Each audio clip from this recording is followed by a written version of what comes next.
কেণ্ডিডেটৰ নাম মোহন 7 ভনীৰ বিষয়ে শুনিছা চিনিও পাওঁ নাম কোৱা আমাৰ বাইগুণ বাইদেউ লতা মেকুৰী বাইদেউ তৰামাই বাইদেউ খাত্যাচী বাইদেউ ইপিনে মণি বাইদেউ এয়া 7 ভনীৰ ভিতৰত পৰে চব বাই ভনীৰ নিচিনাকে থাকে চা 12 মাহৰ বিষয়ে জানা জানো বুট মাহ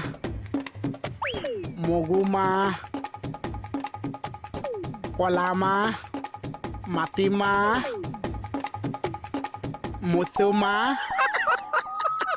মগু মাহ তই এনেকৈ উত্তৰবোৰ দি যাবি ইণ্টাৰভিউ লোৱাকেইটাই তোক দৌৰাই দৌৰাই ঘৰতে গৈ পেলাই লৈ এপইণ্টমেণ্ট দিব থেংকছ ভিডিঅ'টো যদি চাই ভাল পাইছে চেনেলটো লাইক কমেণ্ট শ্বেয়াৰ আৰু ছাবস্ক্ৰাইব কৰি দিব আৰু ইয়াৰ পিছৰ পাৰ্টটো যদি লাগে আপোনালোকে কমেণ্ট কৰি জনাব